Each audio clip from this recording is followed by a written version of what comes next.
económica, pero yo diría más que eso nuestra realidad cotidiana. Así como conocemos, por ejemplo, qué pasa con las pensiones y cuánto recibimos de pensión, no el promedio, sino la media o el porcentaje mayoritario de chilenos y chilenas. Esta vez presenta un estudio que tiene que ver con una cifra que es bien importante, que es de la pobreza real. ¿A qué me refiero? Aquí hay varios índices que miden pobreza en Chile, pero cuando empezamos a entregar o a poner más antecedentes en esa balanza, nos damos cuenta de cómo están viviendo chilenos y chilenas o las familias de Chile en general. Estamos con uno de los investigadores de la Fundación Sol, Benjamín Sáez, que nos acompaña hoy día aquí en Clever. Benjamín, ¿cómo estás? Muchas gracias por acompañarnos. Beatriz, muchas gracias por la invitación. Un gusto nuevamente saludarte. Sí, nos conocimos antes, ahora panelista en la Radio La Clave. Benjamín, primero, como para situar el marco de la conversación. Sí. ¿Qué es lo que mide o buscó medir este estudio que hicieron desde la Fundación? Bueno, este estudio lo que busca mostrar fundamentalmente es el contraste que existe entre esta imagen que se ha construido de los éxitos del país. Bueno, lo decía hace un poco Piñera en Icare, ¿cierto? El presidente Piñera señalaba que durante estos 40 años, ¿cierto? El país ha crecido de forma importante, se ha reducido la pobreza, ¿cierto? Un indicador que siempre se recuerda como un indicador del éxito del modelo chileno, ¿cierto? También el aumento del PIB per cápita, el aumento de la matrícula de la educación superior. Lo que quisimos mostrar con este estudio es que si uno se pone a analizar las cifras con mayor profundidad, nos damos cuenta de que esta imagen que se señala del país como un país de clase media, ¿cierto? Que hacia el año 2022 estaría a las puertas del desarrollo, ¿cierto? Ya prácticamente a punto de llegar a ese nivel, ¿cierto? Lo que observamos al mirar estas cifras es que la realidad que vive una inmensa mayoría de los chilenos, ¿cierto? Es muy distante a esa imagen que se entrega del país. Bueno, es importante que lo señales así porque es bien curioso como afuera de Chile, y principalmente en América Latina, se pregunta siempre por el modelo chileno, por el modelo capitalista o neoliberal chileno. ¿Por qué lo pregunto así? Porque lo que escuchamos, por ejemplo, del recién electo Bolsonaro en Brasil, lo que escuchábamos de Macri o lo que escuchó Argentina de Macri cuando salió electo, es que querían de alguna manera replicar el éxito del modelo chileno. Y esa es la manera de presentar, como el modelo exitoso chileno. El punto es tan exitoso cuando se habla de promedios? Eso es lo primero. ¿Y es tan exitoso cuando uno escarba un poquito más? Exacto, esa es justamente la pregunta y en este caso el resultado se muestra con bastante crudeza. ¿De qué manera? Mira, lo que nosotros tratamos de hacer acá fue utilizar la misma medición digamos, oficial por ingresos, ¿cierto? Pero añadiendo una pregunta adicional, un control adicional, que es observar cómo se comportaría la pobreza si miramos solo a lo que las personas reciben de su trabajo, es decir, los ingresos del trabajo y las pensiones, pero solo en su componente contributivo, es decir, por ejemplo, restando el efecto del pilar solidario. Y si uno observa... o sea, el sueldo, a ver, voy a ponerlo así, el salario de la persona, lo que la persona gana, más allá de cualquier contribución que el Estado pueda hacer para mejorar su situación. Sin subsidios y sin un concepto que metodológicamente se utiliza en la medición de la pobreza, que es el concepto del alquiler imputado. Es un concepto metodológico que se utiliza en esta metodología a nivel internacional.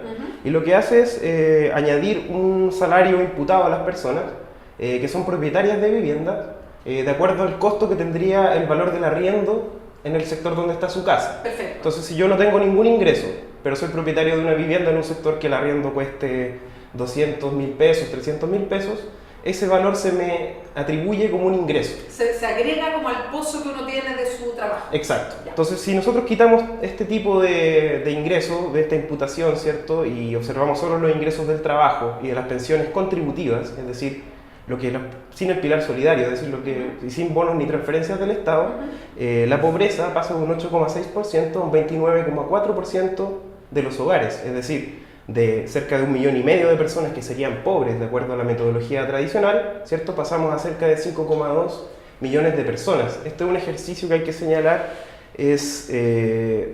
digamos, se han hecho ejercicios de este tipo anteriormente. El mismo ministro Larraín, ¿cierto?, había en algún momento sacado un artículo de que en Chile había más de 4 millones de personas pobres, ¿cierto? Y justamente lo que muestra este estudio en este sentido es que si uno observa los ingresos del trabajo, ¿cierto?, lo que se redistribuye a partir de la producción, ¿cierto?, que se genera la ganancia de las grandes empresas, la verdad es que la capacidad de los hogares para resistir, para poder acumular, ¿cierto?, una cierta capacidad de bienestar es bastante baja.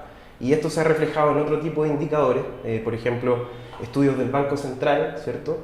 Han mostrado que el quintil más rico de la población concentra un 72% de la riqueza total a nivel nacional. Es decir, los hogares hoy en el país no están siendo capaces de generar, más allá de, digamos, de lo que consumen en términos inmediatos, que está muy determinado por la deuda, ¿verdad? No están siendo capaces de acumular un patrimonio en realidad. Entonces, finalmente... O sea, no hay ni una capacidad de ahorro, no hay ni una capacidad de compra de bienes inmuebles, me refiero a una casa, a un departamento, o sea, posibilidad de poder, claro, ir proyectando una vida más segura es casi imposible. Y además, la forma en que se ha garantizado el acceso, ¿verdad?, se ha hecho mediante mecanismos que permiten endeudar a la población. Por ejemplo, uno de los indicadores que se menciona como éxito del modelo, el aumento de la matrícula en la educación superior, ¿cierto? Que desde el año 2005 en que se implementa el CAE, ¿cierto?, hasta el año 2017, sí. Exacto, digamos de cerca de 600.000 estudiantes que había, llegamos casi a 1.300.000.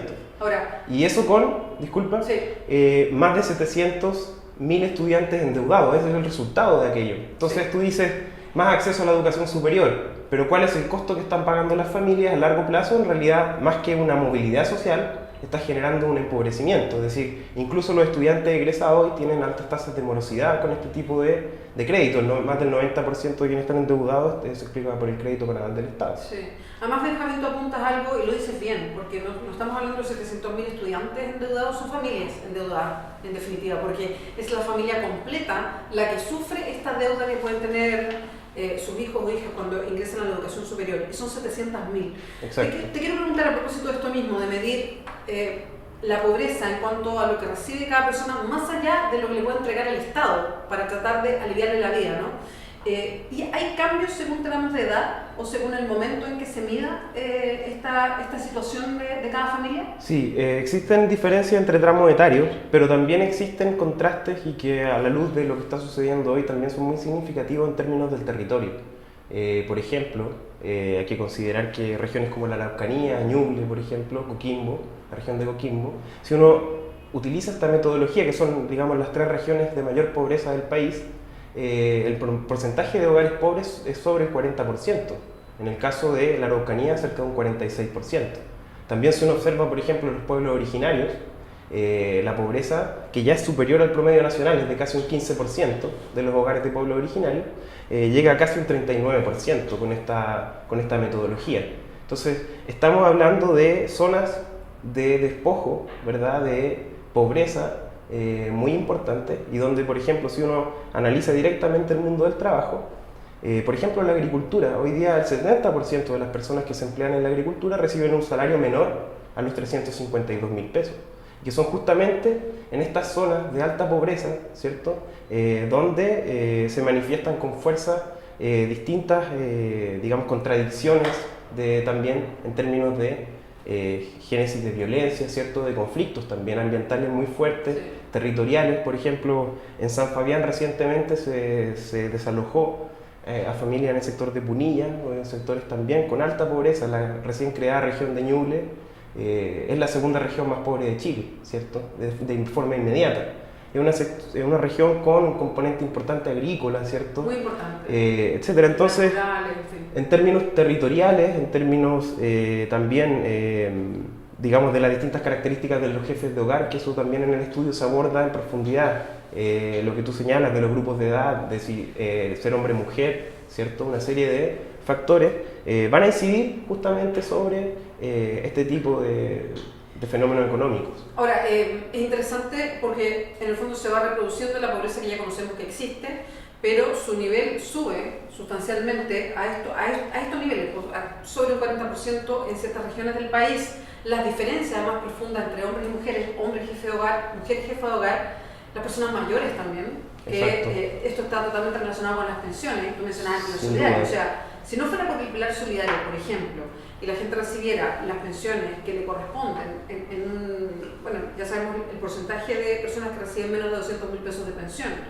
¿Cuál es la pobreza del adulto mayor en Chile? Bueno, la pobreza del adulto mayor es bastante, digamos, preocupante, a tal punto que hoy día, para que consideren las personas entre 60, porque no solo es, digamos, lo que hoy día mide la pobreza está muy lejos de, además, ser una medición exhaustiva. Consideremos que aquí se está considerando una canasta de alimentos de 2.000 calorías al día, es decir, estamos calculando con lo mínimo que requiere una persona para existir. Si a eso le agregamos, ¿cierto?, todos los gastos que tiene que realizar una persona adulta mayor, ¿cierto?, la verdad es que la realidad es bastante preocupante y hoy día las personas entre 60 y 69 años, ¿verdad?, tienen un monto de mora promedio que supera el 1.800.000 pesos.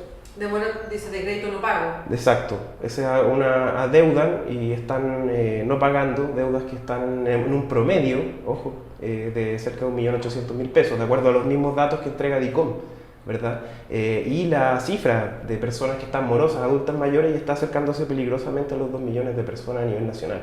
Entonces, para el mundo adulto mayor, esto es un drama, y sobre todo considerando las necesidades de gastos adicionales y de cuidado que requieren. Incluso nosotros hicimos un ejercicio también bastante básico con esto, que fue considerar una canasta de alimentos de calidad que entrega el Ministerio de Salud en un estudio que hizo el año 2015, porque la canasta con la que se mide actualmente la pobreza incluye una alimentación, digamos, que corresponde a algo cercano a la realidad que consumen los hogares, que no necesariamente es el consumo más adecuado. O de hecho, la mejor alimentación. Exacto, si uno observa la composición de la canasta va a encontrar bebidas gaseosas de forma importante, prepisas, una serie de alimentos que tal vez no son los más recomendados, y el Ministerio de Salud reformula una canasta de calidad en base al consumo de frutas en varias ocasiones del día, ¿cierto? Incluso se abarata un poco la canasta por algunos lados, o sea, separa el consumo de gaseosas por agua. Y así, y con eso, este 8,6% de hogares pobres llega prácticamente al 19,8%, solo aumentando el valor de esta canasta por comprar alimentos de calidad. Es decir, el mensaje que se está dando con esto es bastante preocupante en el sentido de que prácticamente el 20% de los hogares a nivel nacional no contarían con los ingresos para adquirir una canasta muy básica de alimentos. En ese sentido, ese mensaje del éxito del modelo chileno, ¿cierto?, de la reducción de la pobreza, hay que mirarlo con cuidado y observar que las transferencias del Estado, ¿cierto?, todas estas políticas de bonos, que además ahora están siendo redirigidos cada vez más hacia las empresas, ¿cierto?, bono trabajo a la mujer, bono subsidio al trabajo joven, ¿cierto?, la promoción de jornadas parciales. Todo esto va en una agenda empresarial, ¿cierto?, que apunta finalmente a reducir los costos laborales. Y considerando que hoy ya tenemos un costo bastante bajo, hay que considerar que, de acuerdo a nuestro PIB per cápita, hoy tenemos un salario mínimo que es casi 3 veces menor al que tenía Estados Unidos cuando tenía nuestro mismo PIB per cápita. Y así varios países. Y varios países, claro. Entonces, desde ese punto de vista, la verdad es que es importante cuestionar o poner en tela de juicio ciertos supuestos que se asumen con demasiada facilidad. En este sentido, la intención del estudio es abrir un debate, poner estos temas sobre la mesa y sobre todo escuchar lo que las personas tienen que decir, que muchas veces no se escucha de forma importante, los territorios y las mismas organizaciones de trabajadores y trabajadoras, también de mujeres de los territorios, y en ese sentido mostrar que la realidad, que esa idea que a veces están a nivel de la calle en el sentido común, ¿cierto?, de que todo sube menos los salarios, la verdad es que los datos justamente muestran eso, y lo muestran en momentos incluso de mayor éxito del modelo, incluso en los 90, el PIB per cápita creció mucho más allá de los salarios, y eso ha sido una tendencia que se ha mantenido durante los últimos años. Entonces, a esta imagen que se crea de un país de clase media, la verdad es que es importante contrastar con ciertos criterios materiales que son muy importantes, es decir, el salario, qué es lo que está pasando a nivel de los puestos de trabajo. Y eso sobre todo es relevante en un contexto en que la productividad, por ejemplo, la ley de productividad del año 2016 se enfoca con fuerza en el uso de los mismos salarios de los trabajadores, que finalmente es esa la discusión que está hoy día sobre la reforma del sistema de pensiones. Es decir, cómo las empresas utilizan estos fondos para capitalizar sus grandes inversiones y cómo depende cada vez más estas ganancias, este éxito económico también, directamente de los salarios de los trabajadores, sobre todo en un contexto en que estamos viendo también cómo empieza a crecer el desempleo, ¿cierto? Hay una reconfiguración también del sector bancario, del retail. Entonces, es un momento importante para llevar a un debate profundo estos temas. Benjamín, muchas gracias por acompañarnos hoy día. Muchas gracias, Beatriz. Bueno, y recordemos siempre, entonces, los promedios son engañosos y este modelo que se ve tan atractivo afuera en Chile, es bueno escarbar sobre él antes de que en otros países digan, queremos seguir el ejemplo de Chile. Recuerda www.diarioclever.cl.